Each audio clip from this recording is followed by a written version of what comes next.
BSNL बांटने लगा free SIM. अगस्त महीने में आ सकती है टाटा की डेटा की सुनामी। जियो कंपटीशन में आकर फिर कम कर सकता है कीमतें, क्योंकि अगर नहीं की तो हो जाएगा बर्बाद। दोस्तों, फ्री सिम सर्विस लॉन्च कर दी है बीएसएनएल ने। भारत के बहुत सारे कोने में फ्री सिम बांटे जा रहे हैं बीएसएनएल के। बीएसएनएल को भी ये पता चल चुकी है बात, क्योंकि 10 से लेकर के 27% तक जो प्राइसेस है वो हाइक हो गई है, बढ़ चुकी हैं जियो की, एयरटेल की, वीआई की। तो इस पोजीशन का तुरंत एज एन अवसर, एज एन अपॉर्चुनिटी इस्तेमाल करना चाहता है बीएसएनएल। तो फ्री सिम बांट रहा है बीएसएनएल। साथ में ये भी बताया जा रहा है कि फ्री सिम के साथ पहले 1 ईयर का डेटा सर्विस पूरी तरीके से फ्री बांट सकता है बीएसएनएल। ये भी पूरे भारतवर्ष में ये सर्विस जल्दी रोल आउट हो सकती है। उससे बड़ी बात ये सामने आ रही है कि अगस्त के महीने में टाटा ग्रुप की मदद से बीएसएनएल लाने वाला है पूरे भारतवर्ष में डेटा की सुनामी। जी हाँ दोस्तों, बेहद कम कीमतों में 4G हाई स्पीड डेटा। दोस्तों, बीएसएनएल ने तय किया कि कम से कम 1 lakh base stations 4G capability के पूरे भारतवर्ष में ऑपरेशनल बनाएगा सन 2024 के अंदर।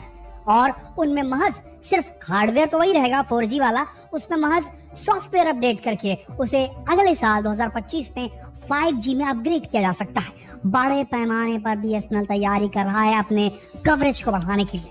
जिन गांव तक के सटीक 4G नहीं पहुंच रहा है, वहां तक भी 4G सुविधा पहुंचाने की पूरी कमर कस ली है बीएसएनएल ने।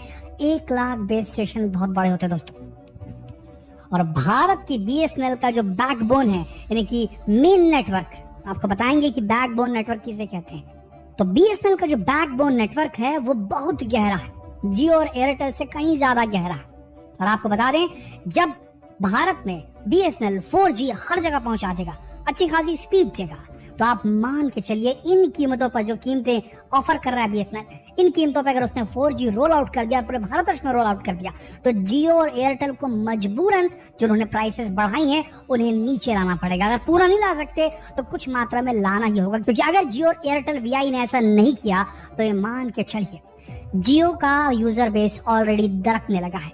एयरटेल को भी चुनौती समझ में आ रही है, वीआई की उतनी बिसात नहीं कि वो सामना कर पाए बीएसएनएल का।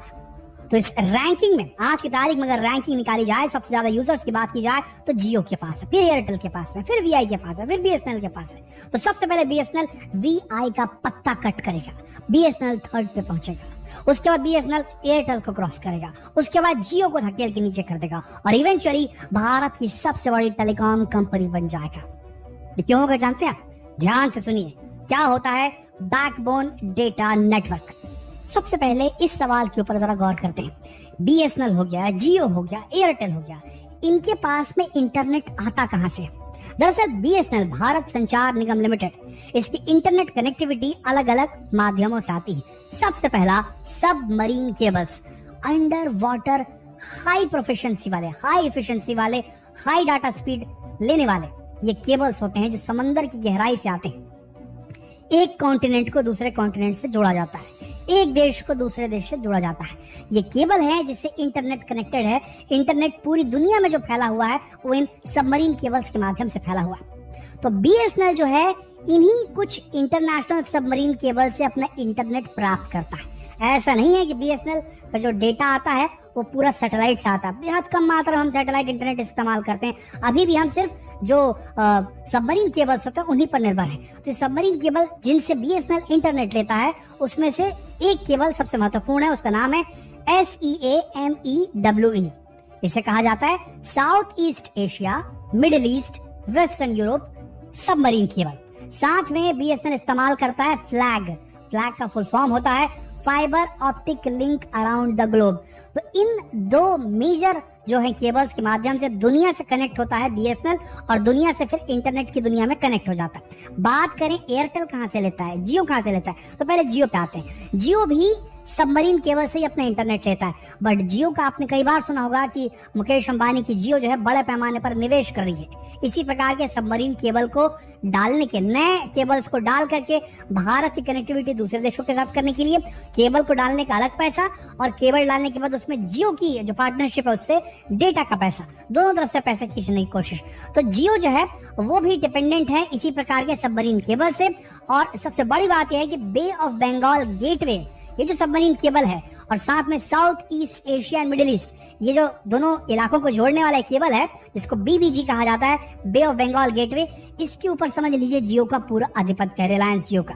इसके अलावा बात करें तो इनके पास में जो है एशिया अफ्रीका यूरोप, जिसे AEE1 कहा जाता है, और India Asia express IAX system जिसे कहा जाता है, इन केबल्स के डालने में भी, इनको मतलब इंस्टॉल करने का भी काम इनके पास है, इनके पास स्टेक्स मौजूद है। तो ये न सिर्फ सबमरीन केबल डालने का काम करते हैं बल्कि डेटा भी लेते हैं, तो इसी माध्यम से जियो को भी ये मिलता है। बात करें एयरटेल की, तो एयरटेल का भी इन्वॉल्वमेंट है। एयरटेल ने इन्वेस्टमेंट की हुई है मल्टीपल सबमरीन केबल्स पर, जैसे कि SEAMEWE जिसका नाम मैंने बताया, south east Asia middle east western Europe corridor वाला जो केबल है उसमें, और EIG यूरोप इंडिया गेटवे, यहाँ भी इनका इन्वॉल्वमेंट है। तो सारे जो तीनों कंपनियां हैं अपने अपने क्षेत्रों में अपने अपने हिसाब से वो सबमरीन केबल डालने का भी काम करते हैं, खासकर जियो और एयरटेल की अगर बात कर लें, जबकि BSNL जो है कनेक्टिविटी लेता है सीधी तरीके से। तो देखिए सबके पास इंटरनेट पहुंचा है। मेन गेम यहाँ पर आता है नेशनल बैकबोन नेटवर्क का। अब नेशनल बैकबोन नेटवर्क क्या है, अब हम आपको समझाते हैं। देखिए देश के अंदर एक पर्टिकुलर पॉइंट पे हमने 2-3 जगह से हमारा कनेक्टिविटी हो रही है, इंटरनेशनल सबमरीन केबल से हम जहां से जुड़ रहे हैं वहां तो आपको इंटरनेट मिल गई, अब इसे देश के कोने कोने तक पहुंचाना है। तो सबसे बड़ा नेशनल बैकबोन यानी कि हर शहर के साथ में उस केबल को कनेक्ट करना, हर छोटे कस्बे के साथ कनेक्ट करना, हर जिले के हर कस्बे और कस्बे से हर गांव, तो इसको कहते हैं बैकबोन नेटवर्क। मेन जहां से इंटरनेट आ रहा है से लेकर के देश के कोने कोने तक के इंटरनेट की जो पहुंच है उसको बढ़ाना। तो ये नेशनल बैकबोन की अगर बात करें तो इसमें ऑप्टिकल फाइबर OFC जिसे कहा जाता है, इसका अच्छा खासा बैकबोन जो है BSNL के पास है। BSNL ने प्रॉपर पैसा खर्चा किया गांव तक पहुंचने के लिए, और हमने अपने पिछले वीडियो में समझाया था किस तरीके से जियो और एयरटेल जो है और VI जो है ये हाई पेइंग कस्टमर को टारगेट करते हैं। हाई पेइंग कस्टमर जो है वो गाँव में नहीं रहते, वो शहरों में रहते हैं, तो शहरों तक इनका बैकबोन नेटवर्क बहुत अच्छा है।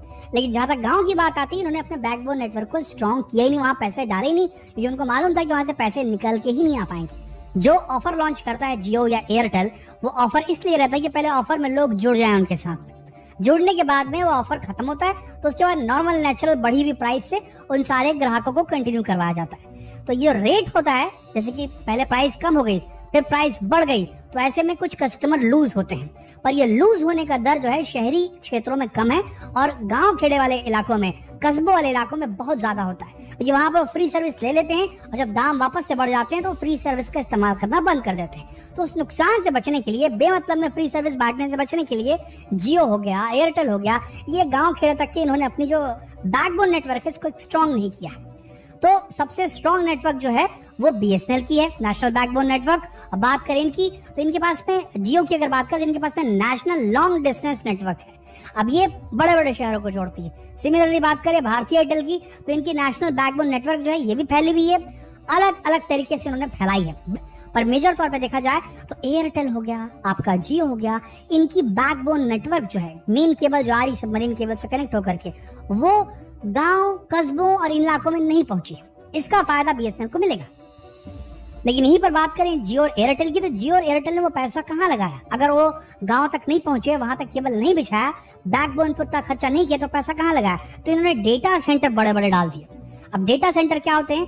जहां पर डेटा स्टोर होता है और वहां से फिर से वो उसे रिडिस्ट्रीब्यूट किया जा सकता है। यानी कि अगर डेटा सेंटर आ गया एक पर्टिकुलर स्टेट के 2-3 पॉइंट में आ गया, तो स्टेट में बेहतर तरीके से इंटरनेट पहुंच सकता है। और अगर एक ही डेटा सेंटर है देश के अंदर या कम है, उसकी संख्या कम है, तो उतनी ज्यादा स्पीड नहीं आ पाएगी, कनेक्टिविटी नहीं आ पाएगी। तो कनेक्टिविटी के मामले में और उसकी स्पीड के मामले में जो एयरटेल है और जियो है, इन्होंने इस तरीके से डेटा सेंटर्स का इस्तेमाल करके बढ़ा लिया, जबकि BSNL के पास में डेटा सेंटर बेहद कम है। तो अब इसी कमी को पूरा करने के लिए सबसे पहले BSNL 1 lakh 4G base station across India डालने वाला है, जो अभी 4G होंगे, बाद में 5G हो जाएंगे।